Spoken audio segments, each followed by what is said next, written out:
এই মুহূর্তে ফেনীতে আছেন সহকর্মী আতিয়ার সজল, সরাসরি যাব তার কাছে। সন্ধ্যা ঘনিয়ে আসছে এবং সন্ধ্যা ঘনিয়ে আসার সাথে সাথেই কিন্তু ফেনীর যে বন্যা কবলিত এলাকা ফুলগাজী এবং পরশুরাম, এই দু উপজেলার মানুষের মধ্যে কিন্তু একটি অজানা আতঙ্ক বাসা বাঁধছে। দেখতে পাচ্ছেন যে মানুষ যখন সন্ধ্যা ঘনিয়ে আসছে, চারিদিকে তাদের ঘরে পানি, বাইরে পানি, এবং কোথায় যাবে কি করবে দিশেহারা একটা অবস্থা।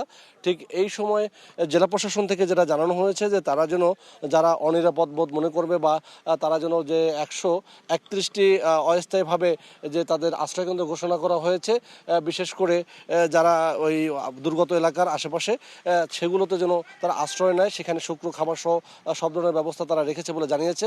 আর একটা উদ্বেগের বিষয় হচ্ছে যে ভাঙ্গা যে স্থানগুলো, সেখান থেকে কিন্তু অনবরত পানি ঢুকছে এবং আজ দিন শেষে কিন্তু যে বাঁধ ভাঙ্গা যে সংখ্যা, সেটি কিন্তু 15টি থেকে 20টিতে উন্নীত হয়েছে এবং সেই 20টি স্থান থেকে অনবরত পানি ঢুকে এখন পর্যন্ত 35 থেকে 40টি গ্রাম প্লাবিত হয়েছে।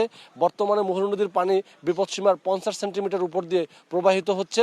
যদিও দিনের শুরুতে কিন্তু সেটি আরও বেশি ছিল, তবে ভারতের উজান থেকে পানি আসা কিন্তু অব্যাহত রয়েছে এবং একের পর এক ভাঙ্গা অংশ দিয়ে পানি ঢুকে কিন্তু নতুন নতুন লোকালয় প্লাবিত করছে এবং এর ফলে মানুষদের ব্যাপকভাবে ক্ষতিগ্রস্ত হচ্ছে। 2024-এও কিন্তু এ সকল অঞ্চলের মানুষ ব্যাপক ক্ষতির মুখে পড়েছিল এ ধরনের বাঁধ ভেঙে পানি ঢুকে বন্যার কারণে।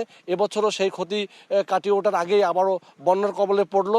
দেখতে পাচ্ছেন যে এই যে বাসিন্দারা তাদের সব কিছু হারিয়ে বা তারা এ সকল ঘর রেখে আসলে মূলত যেতে চাচ্ছে না। যেতে না চাওয়ার কারণেই মূলত তারা এখানে আশ্রয় কেন্দ্রে যেতে চাচ্ছে না, কারণ তাদের ঘরের মালামাল থেকে শুরু করে যা কিছু অবশিষ্ট আছে সেগুলো যাতে কোনোভাবে খোয়া না যায়, এজন্য তারা শেষ মুহূর্ত পর্যন্ত অপেক্ষা করতে চান। এবং যার কারণে অনেকেই বলছেন যে আমরা হয়তো শেষ পর্যন্ত অপেক্ষা করব, হয়তো শেষ দিকে তারা আশ্রয় কেন্দ্রে কেউ কেউ যাবে। জেলা প্রশাসন থেকে বলছে অনেকে আশ্রয় কেন্দ্রে মুখী হচ্ছে।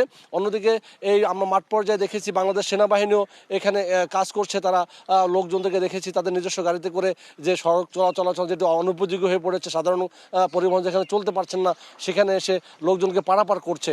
এছাড়াও কিন্তু আমরা ফায়ার সার্ভিসের লোকজনকে দেখছি যারা আটকা পড়ছে, তাদেরকে খবর পেলেই উদ্ধার করে নিয়ে আসছে এবং বিভিন্ন রাজনৈতিক সংগঠনের নেতৃবৃন্দ বা যারা আছে, বিভিন্ন ধরনের সদস্যরাও এই উদ্ধার অভিযানে কাজ করছে। জেলা প্রশাসন বলছে যে কোনো ধরনের অধৈর্য না হয়ে তারা যেন সহনশীলতার পরিচয় দেয় এবং ধৈর্যের সাথে এই পরিস্থিতি যেন মোকাবিলা করে। জেলা প্রশাসন থেকে শুরু করে সবাই তাদের সহযোগিতা করার আশ্বাস দিয়েছেন। এই ছিল আমার কাছে ফেনীর বন্যার সবশেষ। আতিয়া সজল, ফেনী থেকে।